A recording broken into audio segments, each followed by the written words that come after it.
What's going on, everyone? Anthony here with AHD Toys, and welcome back to another video. And in today's video, we are going to be reviewing figure number 3 of the Power Rangers Lightning Collection Wave 9.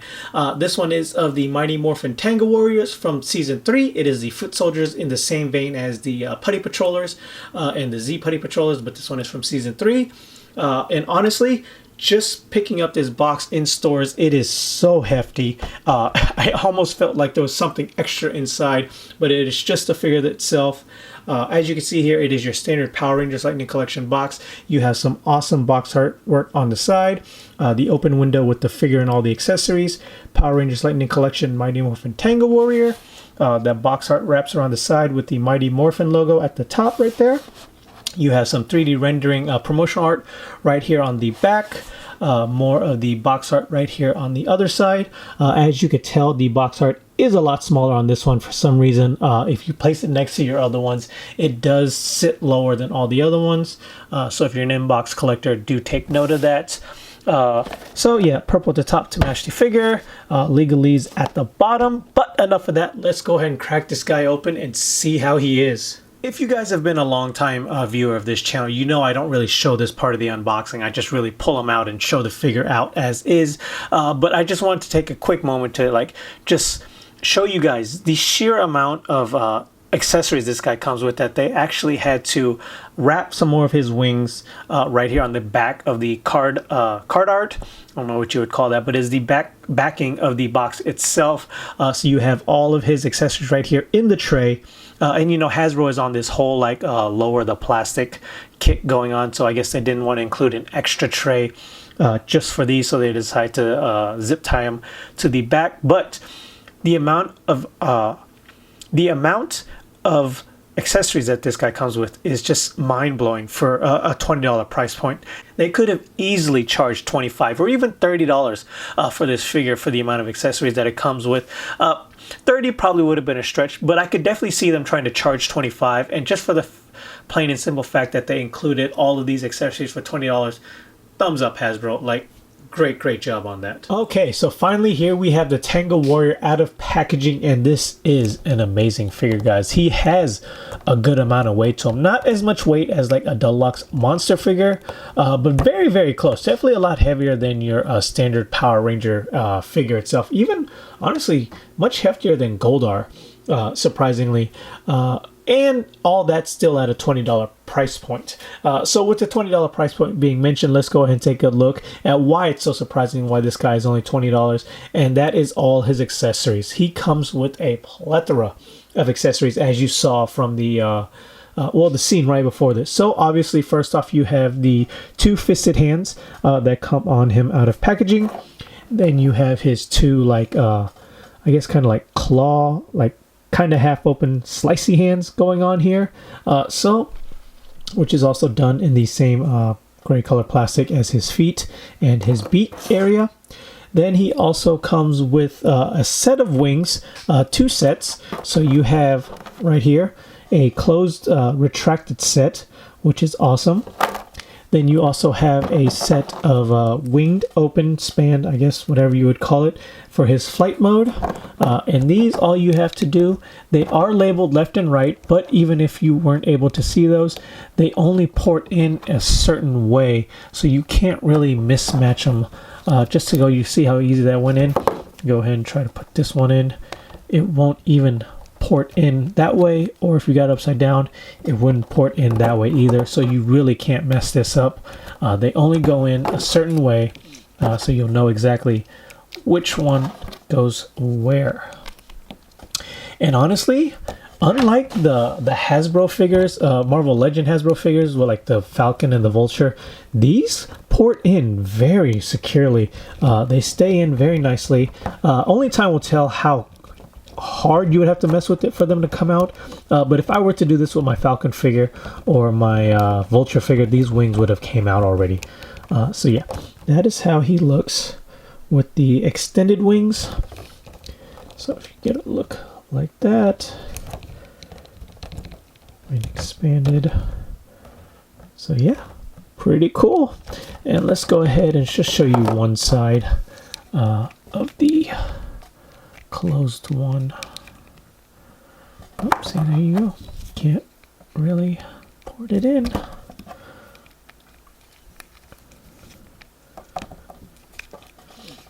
So yeah, very, very cool.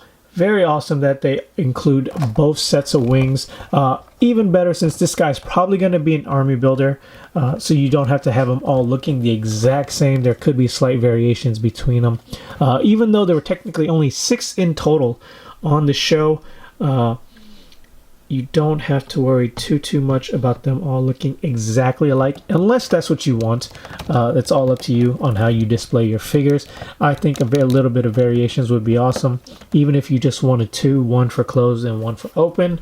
It's all up to you guys. So moving along, passing on to his accessory, he also comes with this lightning effect. I'm not a fan of lightning effects, as you guys are probably well aware of by now. There are a few that I like, but just something like this doesn't really pique my interest. I honestly don't even know how this would like attach to anything on him. Maybe just kind of wrap it around his body, give off a little glowing effect. I don't know, but I will give it props on it's done in this very nice, like translucent, purplish clear plastic. It looks very good. The paint app on this figure is actually really good, and it follows through with the type of plastic that they use for this one. And then the last accessory that he comes with is this little egg. If you guys remember from the show, Rito, when he brought these as a gift for Rita, he brought all these eggs and then planted them, just kind of like set them outside of the palace, waiting for them to hatch. And basically, they came from a little egg like this to a full-size Tenga warrior. Definitely a different origin story than the movie itself, but very nice that it came with these eggs. There is a slight hole here. I don't know why there's a hole there, because there's really nothing in his hand that would port it in for them to hold it, unless maybe just kind of stick it in the fingers. So yeah, I guess that way he can kind of hold it like that if you really wanted him to. It looks kind of weird. Let me see here. This one's not even a full hole, it's just more of an indent. This one, however, is a good amount. So yeah, if you guys wanted to, I don't know why it's there, but it's there. So yeah, let's go ahead and take a look at the details on this figure. Alright guys, so taking a closer look at this figure, it is an amazing looking figure. The paint apps on this Tenga Warrior are simply amazing. The metallic dry brushing that they use going across all of his fur right here. Focus my camera, that might help you guys. My camera's just not picking it up, but it looks amazing in person. It flows all the way through the top of the hair right here. The beak is painted in this very nice, like bronzes color that fades into purple towards the front. You got some gold like weathering going on across his armor. More of that metallic green going down right here across his feathers. More of the goldish dry brushing.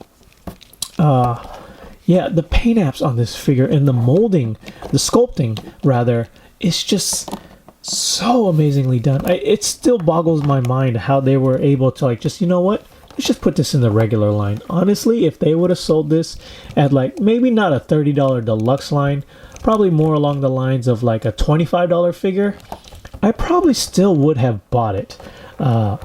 Just because of the sheer amount of the accessories that it came with. Obviously, if it was taking away a set of wings, a set of the eggs or whatever, obviously I can see why it was $20. But just for the fact that they included both sets of wings, an extra set of hands, a lightning effect, and an egg, it's just an amazing thing that Hasbro has done with this figure. Oops. But yeah, it's simply amazing. And then this piece right here is a separate piece from the shoulder pads or the chest itself, so it does move around, so it doesn't really hinder the head movement at all, but I'll get more into that during the articulation. The feathering itself, or I guess the wings, have that metallic green going on right there. It is just so nicely painted on. It's almost kind of a shame that there's no real weathering on like the gray plastic, like his hands, his feet, or his face. But honestly, because it's rather, I guess, plain, it makes the rest of the figure really stand out. And yeah, great figure, guys. So that is it for the details. Let's go ahead and get into articulation.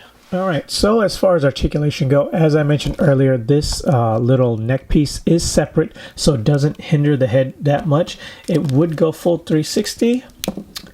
There you go. We'll look, oh, kind of popped off right there. So it doesn't go full 360 without popping off, but it's not very hindered. So it will look left to right. We'll look up.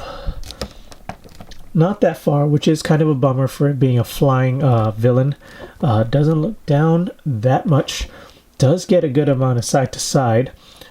So the neck itself, let me show you, is actually, not only does it have the ball joint right here at the base of the head as an articulation, this part right here itself is its own articulation. So there would be a lot of head movement, which is actually kind of a shame that it still can't really look all the way backwards to get in that nice dynamic flying pose like you would want it like that, short of popping off the head. So keep that in mind. So, but you also have some articulation in the jaw, which is awesome. So it only opens about that much, closes all the way like so.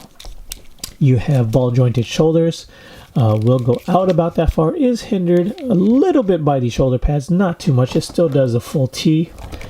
Will rotate full 360, kind of around the shoulder pads. It even has, what is it, the butterfly joints at the shoulders, so that's awesome. We'll go back about that far, forward about that far, upper torso swivel, so we'll do a little motion like that, rock side to side, lean forward about that far, lean back about that far, and then on top of that, it also still has the lower ab crunch, so you can really get it into some dynamic poses. So I'll go back about that far, forward about that far. Ball jointed hips. We'll do the splits a good amount, surprisingly better than the Rangers in this wave so far. We'll kick forward about that far. Upper thigh swivel. Double jointed knees. Right there. And also has the ankle rockers, so it'll go forward about that far, up about that far, left, right, peg holes at the bottom. Then you also have a upper bicep swivel, single jointed elbow, which is probably one of the downfalls, but not too big of a downfall. So it also has wrist articulation, will rotate, doesn't really hinge in and out because the feathers around the wrist are kind of like stopping it from moving. So that is a little mark down right there. But that is it as far as articulation go. Very good amount. Not very many downfalls on this figure itself. So it does seem like there has to be some, obviously, right? So the lack of a double jointed elbow is kind of a disappointment. What else? The wrist not being able to bend is a disappointment. Now, when I say disappointment, I don't mean like, oh my gosh, don't get the figure. It's just, you know, I'm a reviewer. I have to point out the things that have to be pointed out, you know? I mean, Goldar came with double jointed elbows. Granted, you couldn't utilize them very well, but he still came with them. Okay, as far as articulation goes, that is it. Now, let's go ahead and do some size comparisons. So here he is next to the other two foot soldiers we've gotten in this line thus far. We have a Season 1 Rita Putty and a Season 2 Lord Zed Putty. And as you can see, this guy is just so much more beefier than these two other foot soldiers. Obviously, you know, these two are going to be the same. But just for the sheer fact that these two are considered the same price point as this guy, just makes this guy so much more worth the money. This guy is a huge chunk of plastic compared to these two. And then just because we don't have a Rita figure yet, here he is next to Rita and Goldar. As you can see here, they stand very well next to each other. I feel like Rita should be a tad bit taller, but as you can see next to Goldar, they are about the same height, but this guy is still technically just a bit wider, which is weird because like this guy isn't that much narrower than he is, but he just feels so much lighter than this guy. I don't know what it is, but yeah, there you go. All right, and here we have him next to a couple of Rangers. We have the White Ranger Tommy and the Black Ranger Adam. And this guy, once again, I can't get over how beefy they made this guy. This guy could look like a villain of the week all by himself, based off the size of this figure. Yeah, this is definitely a menacing looking foot soldier for him to fight against. And then just because why not, here he is compared next to the Ivan Ooze figure that I own from the Bandai, I guess, Legacy movie figures that they released a long time ago at Toys R Us. The only Ivan Ooze figure I have in my collection to compare him to. It is 5 inches, so obviously they don't scale very well together, but it is nice to see them together. Alright guys, so final thoughts and opinions on this figure is that it is probably the best figure of this wave. Honestly, if not the best figure of this line thus far. It's a bit early, but I'm probably going to call it, this guy's going to be in my top 5, if not my top 3 pick for 2021 of Power Rangers Lightning Collection figures. If you guys remember, I did a 2020 video and I couldn't even make a decision back then based on who was going to be in my top 3, much less probably my number 1 pick. But so far, this guy is top contender for that spot. It is an amazing looking figure. I know this review is running a bit long, but I want to get it out there that a lot of people are saying, oh, if they can do the Tenga Warriors, that means they can do the movie figures, right? Or an Ivan Ooze figure. That's technically not true. One, this guy is a Tenga warrior from the show with an A. Tengu with the U is from the movie. I don't know if that's the slight variation different that legally allows them to produce this figure. Because otherwise, why would they produce this figure over an Ivan Ooze or a movie ranger suit? I don't know. But just know that just for the plain and simple fact that this guy was in the show is probably reason enough to give him legal rights to make this figure. So guys, there is a difference between the movie the movie Tengus and the show Tengas. So don't automatically think because they're doing this, you're gonna get movie figures coming soon. I mean, you may. I don't know the rights they have between him and Disney. Hasbro has managed to pull out some awesome left field curveballs before. So only time will tell. Tomorrow will be the In Space Black Ranger review. If you guys want to check out the other reviews, obviously the Lost Galaxy Blue and the SPD Green are already up on my channel. So make sure to subscribe to get notifications on all my upcoming review videos. And then until next time, guys, later.